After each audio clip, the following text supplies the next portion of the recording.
scandale de la crypto-bourse américaine FTX qui, selon certaines sources, aurait été utilisé pour blanchir de l'argent via l'Ukraine, on en vient à se demander si le soutien des démocrates américains à l'Ukraine est si désintéressé que ça. Les questions se multiplient, surtout du côté des républicains qui ne jouissent pas du soutien du généreux donateur et milliardaire déchu Sam Bankman-Fried.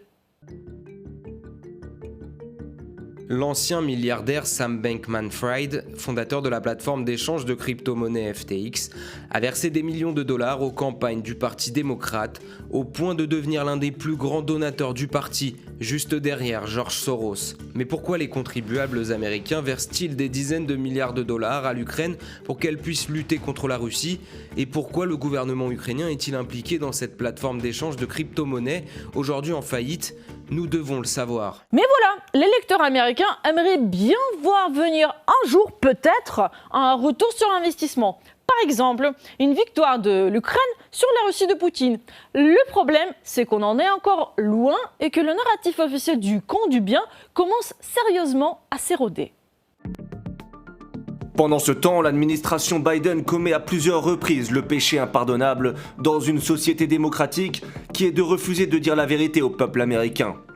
Le récit populaire sur la victoire ukrainienne diffusé par les médias occidentaux qui bloquent toute information le contredisant est faux. L'Ukraine ne gagne pas et ne gagnera pas cette guerre. Après des mois de lourdes pertes, provoquées par une interminable série d'attaques inutiles contre des défenses russes dans le sud de l'Ukraine, les forces ukrainiennes sont dangereusement affaiblies. Ah, ces républicains qui critiquent toujours les démocrates, de quoi gâcher la grande fête démocratique. Quand le conflit prendra fin, il semble que Washington aura incité l'État russe à renforcer sa puissance militaire, ce qui est tout le contraire de l'affaiblissement fatal voulu par Washington lorsqu'il s'est engagé dans la voie de la confrontation militaire avec Moscou.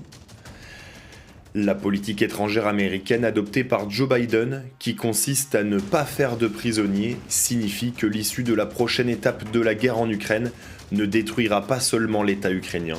Elle va également démolir les derniers vestiges de l'ordre libéral d'après-guerre et entraîner un déplacement spectaculaire du pouvoir et de l'influence en Europe, en particulier à Berlin, de Washington vers Moscou et, dans une moindre mesure, vers Pékin.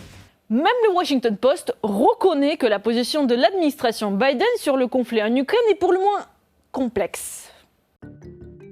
L'incitation ne vise pas à pousser l'Ukraine à la table des négociations, mais à lui assurer une position morale élevée aux yeux de ses partenaires internationaux, alors que les responsables américains s'engagent publiquement à soutenir Kiev par des montants d'aide massifs aussi longtemps qu'il le faudra, tout en espérant une résolution du conflit qui, au cours des 8 derniers mois, a pesé lourdement sur l'économie mondiale et suscité des craintes de guerre nucléaire.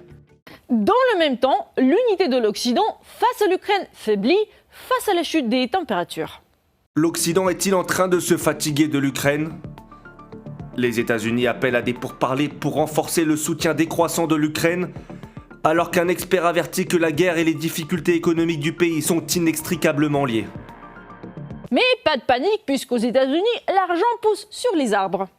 Zelensky interdit l'église orthodoxe ukrainienne. Son gouvernement a également fait des perquisitions dans les églises orthodoxes ukrainiennes et a arrêté les prêtres. Probablement c'est pourquoi il est une superstar démocrate. Il est tout à fait en faveur de la liberté, les gars. Envoyons-lui encore 100 milliards de dollars sans qu'il ait à rendre des comptes. En Russie, on constate également que la fameuse unité du bloc occidental n'est plus ce qu'elle était. Entre autres parce que les États-Unis profitent de la guerre en Ukraine. Le mariage entre les États-Unis et l'Europe semble avoir toutes les chances de se terminer par un scandale embarrassant et un partage douloureux des biens communs. La raison en est évidente, tromperie économique et, parfois, refus flagrant de remplir le devoir conjugal. Peut-être voit-on les choses différemment ou plus clairement à Pékin plutôt qu'à Bruxelles. Bien que les États-Unis ne cessent de dire que l'Europe est un allié d'importance, en réalité les États-Unis traitent l'Europe comme un paratonnerre dans la prévention des catastrophes. Les États-Unis ont fait fortune dans la crise ukrainienne, tandis que l'Europe y est perdante, faisant face à l'inflation et aux prix élevés de l'énergie.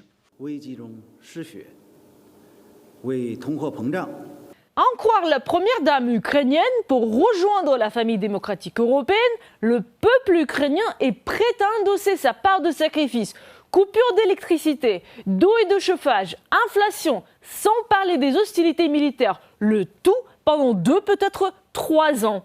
Et vous ?